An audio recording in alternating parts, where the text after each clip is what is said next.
पुढच्या 25 मिनिटात घेऊयात 50 बातम्यांचा वेगवान आढावा।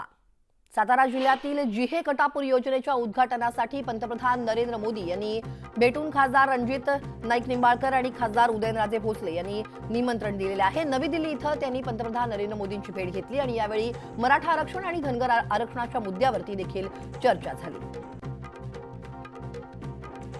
मराठा आरक्षणासाठी राज्यातील जनतेच्या भावना उदयनराजे भोसले यांनी पंतप्रधान नरेंद्र मोदी यांच्यासमोर मांडलेल्या आहेत। मराठा आरक्षण विषय गुंतागुंतीचा होत चाललाय। गरजू मराठा आणि धनगर समाजाला हक्क मिळवून देणं आणि त्यासाठी कोणाच्याही हक्कावरती गदा येऊ न देणं ही प्राथमिकता असायला हवी, असं मत उदयनराजे भोसले यांनी व्यक्त केलं।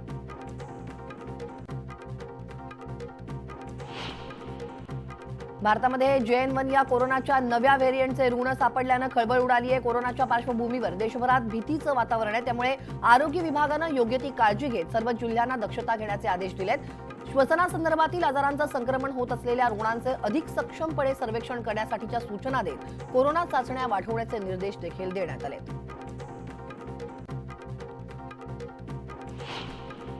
राज्यभरात प्रत्येक होर्डिंगवर QR कोड लावण्याचे उच्च न्यायालयानं आदेश दिलेले आहेत आणि होर्डिंगसाठी सर्व पालिकांच्या हद्दीत विशिष्ट जागा निश्चित करा असे आदेश देखील देण्यात आलेत। हायकोर्टानं राज्य सरकारसह महापालिकांना निर्देश दिलेले आहेत। 31 जानेवारीला हायकोर्ट पुन्हा आढावा घेणार आहे।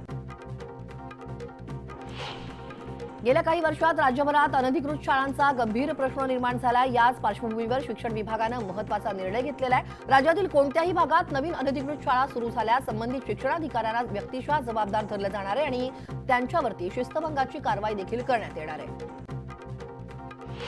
सोलापुरातील अक्षता सोहळ्याचं पंतप्रधान मोदींना निमंत्रण देण्यात आलंय। 14 जानेवारीला ग्रामदैवत सिद्धरामेश्वर गड्डा या यात्रेदरम्यान पंतप्रधान मोदी सोलापूर दौऱ्यावरती यावेत अशी विनंती करण्यात आली आणि खासदार जय सिद्धेश्वर शिवाचार्य महास्वामी यांनी पंतप्रधान कार्यालयात भेट घेऊन निमंत्रण दिलेलं आहे। यावेळी त्यांनी मोदींचा सत्कारही केला।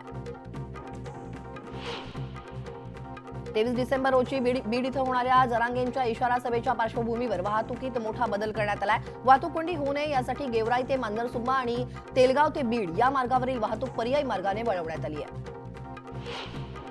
मंत्री छगन भुजबळांविरोधात मराठा समाज चांगलाच आक्रमक झालेला आहे। कोल्हापुरात भुजबळांविरोधात आजही ठिकठिकाणी आंदोलनं सुरू आहेत। सकल मराठा समाजाच्या वतीनं दसरा चौकात पोस्टर लावून भुजबळांचा निषेध करण्यात आलाय, तर छगन भुजबळांनी मराठा समाजाबद्दल वक्तव्य करू नये, अन्यथा अशाच पद्धतीनं आंदोलन सुरू राहील असा इशारा सकल मराठा समाजाकडून देण्यात आलाय। धुळ्यात खरीप पिकाबरोबर फळबागांना अवकाळी पावसाचा फटका बसलाय। पिकासाठी पोषक वातावरण नसल्यानं उत्पन्नात घट झालेली आहे। अशातच अवकाळी पावसानं पिकांचं नुकसान झाल्यानं शेतकरी आर्थिक संकटात सापडलाय। अहमदनगरमधील कृषी उत्पन्न बाजार समिती परिसरात असलेल्या जागेवरील अवैध बांधकाम पाडण्याचे आदेश कोर्टानं दिलेत। या संदर्भात व्यापाऱ्यांनी केलेली याचिका सुप्रीम कोर्टानं फेटाळली आहे। कृषी उत्पन्न बाजार समिती बाहेर असलेल्या अवैध बांधकामावरती कारवाई केली जाणार आहे। नरेंद्र दाभोलकर हत्या प्रकरणी 2 नवे साक्षीदार समोर आलेत। अंधश्रद्धा निर्मूलन संघर्ष समितीचे नरेंद्र दाभोलकर यांच्या हत्येप्रकरणी बचाव पक्षातर्फे 2 नव्या साक्षीदारांची नावं कोर्टात सादर करण्यात आली आहेत। पुढील सुनावणीवेळी दोन्ही साक्षीदारांना हजर राहण्याचे आदेश कोर्टानं दिलेत। दाभोलकर प्रकरणी पुढील सुनावणी 5 जानेवारीला होणार आहे। मुंबईहून छत्रपती संभाजीनगर शहरात येणाऱ्या इंडिगोच्या विमानाला 8 दिवसात तिसऱ्यांदा उशीर झालेला आहे। सकाळचं विमान 51 मिनिटं तर सायंकाळचं विमान हे 15 मिनिटं विलंबानं चिकलठाणा विमानतळावरती पोहोचलंय। 12 डिसेंबर रोजी संध्याकाळच्या विमानाचं उड्डाण मुंबईतून 6 तास उशिरा झाल्यानं प्रवाशांना मनस्ताप सहन करावा लागला। धाराशिवमध्ये आठवडी बाजारात भाजीपाल्याचे भाव गगनाला भिडल्याचं पाहायला मिळालं। गेल्या अनेक दिवसांपासून ढगाळ वातावरण कायम असल्यानं याचा फटका पिकांवरती होतोय। अशात वांगी 100 रुपये किलो तर शेवग्याची शेंग ही 150 रुपये किलोवरती गेली, त्यामुळे भाज्या खरेदी करताना ग्राहकांना आर्थिक फटका बसतोय।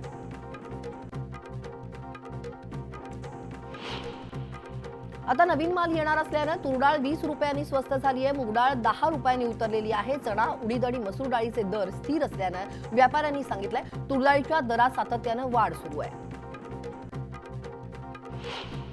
गोंदिया जिल्ह्यात गेल्या आठवड्याभरापासून थंडीचा जोर वाढत चालल्याचं दिसून येत आहे। गोंदियात किमान तापमानाची 9 अंशांवरती नोंद घेण्यात आली आणि यंदाचं सर्वात कमी तापमान असल्याचं सांगितलं जात आहे।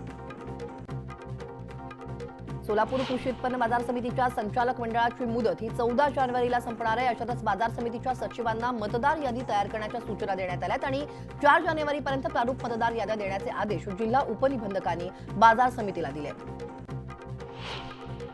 राज्य शासनाच्या विविध खात्यांतर्गत तब्बल 29 विभागांमध्ये मंजूर पदांपैकी तब्बल 2,44,405 पदं रिक्त असल्याची धक्कादायक आकडेवारी समोर आली आणि या रिक्त पदांमध्ये शासकीय कर्मचाऱ्यांच्या रिक्त पदांची संख्या 1,92,425 इतकी आहे. जिल्हा परिषद कर्मचाऱ्यांच्या रिक्त पदांची संख्या त्या तुलनेनं कमी म्हणजे 51,980 इतकी आहे. नाशिकच्या येवल्यात 2 वळू एकमेकांना भिडल्याचं पाहायला मिळालं. शहरातील मुख्य रस्त्यावर वळूंची झुंज लागल्यानं नागरिकांची तारांबळ उडाली. अर्धा तास या झुंजीचा थरार पाहायला मिळाला तर काही तरुणांनी वळूंवरती पाण्याचा मारा करत ही झुंज सोडवली. यानंतर नागरिकांनी सुटकेचा निश्वास सोडला. पुण्यात खासदार निलंबनाविरोधात राष्ट्रवादीचा शरद पवार गट हा आक्रमक झालेला पाहायला मिळाला. सुप्रिया सुळे आणि अमोल कोल्हे यांच्या निलंबनानंतर राष्ट्रवादी काँग्रेसच्या वतीनं पुण्यात आंदोलनं करण्यात आली आणि खासदारांचं निलंबन करून केंद्र सरकारनं हुकुमशाहीचा कळस गाठला असा आरोप करत राष्ट्रवादीच्या वतीनं सरकारचा निषेध नोंदवण्यात आला. तुळजापुरातील निलेगाव इथं वर्ग 1 मधील जमीन वर्ग 2 मध्ये वर्ग करण्यात आली होती. यावरून जिल्हाधिकारी कार्यालयासमोर निलेगावमधील ग्रामस्थांनी आमरण उपोषण सुरू केलं. प्रशासन कुठलीच माहिती देत नसल्यानं त्यांनी हे टोकाचं पाऊल उचललंय. मुंबईत वाढतं प्रदूषण रोखण्यासाठी पालिकेच्या सर्व 24 वॉर्डमध्ये आता प्रदूषण मोजणारे अत्याधुनिक 250 सेन्सर बसवण्यात येणार आहेत. हे सेन्सर संबंधित परिसरातील 5 ते 10 प्रकारच्या प्रदूषणाची तंतोतंत माहिती सांगणार असल्यामुळे पालिकेला उपाययोजना करणं सुलभ होणार आहे. डिजिटल इंडियाकडे वाटचाल करण्यासाठी बेस्टनं चलो ॲपची सुरुवात केली आहे. परंतु गेल्या काही दिवसांपासून या कार्डचा तुटवडा निर्माण झाल्यानं कॅशलेस सेवेचा बोजवारा उडालेला आहे. कार्ड मिळत नसल्यानं प्रवाशांना सुट्टे पैसे बाळगावे लागतात. मुंबई महानगर प्रदेशात 2023 मध्ये गृहनिर्माण प्रकल्पांची संख्या वाढत असल्यानं येणाऱ्या वर्षात घरांच्या मागणीत आणखी 8 ते 10% वाढ होण्याची शक्यता वर्तवली जाते. देशातील 7 महत्त्वाच्या शहरातील सर्वात मोठा रहिवासी घरांचं मार्केट आहे. त्यामुळे एकूण रहिवासी घरांच्या विक्रीत 25% वाटा या प्रदेशाचा आहे आणि यावर्षी नोव्हेंबर महिन्यात सर्वाधिक 11,000 घरांची विक्री झाली होती. गुगलच्या वेअर इज माय ट्रेन या ॲपवरती आता मुंबई लोकलची रिअल टाइम माहिती मिळू लागली आहे. गुगल मॅप उघडताच आपण वाट पाहत असलेल्या लोकल गाडीचं लोकेशन, स्थानकांचं वैशिष्ट्य, प्लॅटफॉर्म क्रमांक आणि इतर महत्त्वपूर्ण माहिती मिळते. वेअर इज माय ट्रेन असं या ॲपचं नाव गुगलनं दिलेलं आहे. प्रत्येक महिन्याला 8 कोटीपेक्षा जास्त लोक where is my train app वापरतात. रेल्वे स्थानकातील कुली आणि प्रवासी यांच्यातील संवाद सुधारण्यासाठी पश्चिम रेल्वेच्या मुंबई विभागाने एक अनोखा उपक्रम राबवायला आता सुरुवात केली आहे. कुलीने सेवा दिल्यानंतर त्याच्या सेवेबाबत प्रवाशांकडून फीडबॅक फॉर्म भरून घेण्यात येतोय आणि या फीडबॅक फॉर्मद्वारे प्रत्येक महिन्याला कुली नंबर 1 निवडण्यात येणार आहे. शिर्डी येथील खंडोबा मंदिरात 3 दिवसीय चंपाषष्ठी महोत्सव साजरा करण्यात आला. या महोत्सवात हजारो भाविकांनी खंडोबा महाराजांचं दर्शन घेतलंय. चंपाषष्ठी महोत्सवात पेटत्या निखाऱ्यावरून चालण्याची परंपरा आहे आणि भंडाऱ्याची उधळण आणि जय मल्हारचा जयघोष करत भाविकांनी उत्सवाचा आनंद लुटला. बीडच्या अंबेजोगाई येथील योगेश्वरी देवीच्या मार्गशीर्ष नवरात्र महोत्सवाला सुरुवात झाली आहे.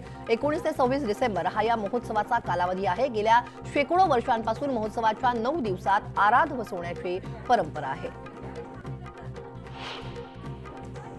या सगळ्या घडामोडींसह या बातमीपत्रात वेळ झाली एका छोट्याशा ब्रेकची. एका ब्रेकनंतर अगदी लगेच परत येतोय. तेव्हा कुठेही जाऊ नका, पहा फक्त न्यूज 18 लोकमत.